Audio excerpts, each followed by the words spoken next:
ఎక్స్ట్రాగా ఏ ఖర్చు ఏది ఫోర్స్ చేయరు, అంతా క్లియర్గా ఇది అవుతుంది, ఇది టర్మ్ ఫీజు, ఇంత మీరు పే చేయాలి, వీసా ప్రాసెసింగ్ ఫీజు దగ్గర నుంచి ఎవ్రీథింగ్ చెప్పేస్తారు. కాబట్టి this is one stop destination అనేది నాకు ఇక్కడ అర్థమవుతుంది.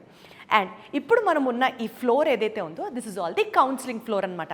అంటే యూకే వెళ్ళాలనుకున్నా, ఏ దేశం వెళ్ళాలనుకున్నా, ఒక స్టూడెంట్ ఇక్కడికి రావాలి అని అనుకున్నప్పుడు this is the place where ఏ దేశం వెళ్ళాలి, ఏ దేశంలో ఏ యూనివర్సిటీ బాగుంటుంది, ఏ యూనివర్సిటీ ప్రాస్పెక్ట్స్ ఏంటి, ఎక్కడ చదువుకుంటే వాళ్ళ గోల్ రీచ్ అవుతాం, ఇదంతా డెసిషన్ జరిగేది ఇక్కడే అనమాట.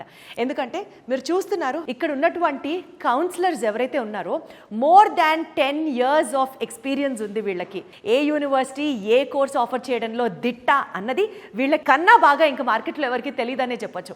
అందుకనే ఏ యూనివర్సిటీలో ఏ కోర్స్ తీసుకుంటే స్టూడెంట్కి ఏ లైఫ్ సూపర్గా ఉంటుంది అన్నది ఈజీగా మన డెసిషన్ని సింప్లిఫై చేయడానికి you have to come to this floor.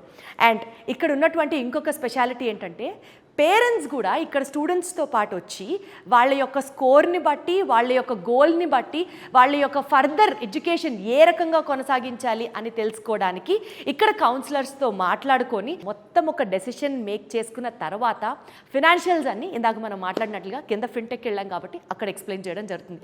సరే, లోన్ ప్రాసెసింగ్ ఈజీ అవుతుంది, వీసా ప్రాసెసింగ్ ఈజీ అవుతుంది, వీళ్ళు అవైలబుల్గా ఉన్నారు, ఇంతవరకు ఓకే. కానీ 24/7 రెస్పాన్సివ్గా ఉన్నారు అన్నది మాత్రం నిజంగా ఇక్కడ అండర్లైన్ చేసుకోవాల్సిన పాయింట్. ఎందుకంటే ఎవరికైనా సరే గబుక్కున ఒక డౌట్ వస్తుంది, ఒక ప్రశ్న అడగాలనిపిస్తుంది, any time you have a doubt and they are there to help you. ఇంతకంటే అష్యూరెన్స్ నాకు తెలిసి, I mean like if I was in that position I would expect the same thing అనిపిస్తుంది నాకు.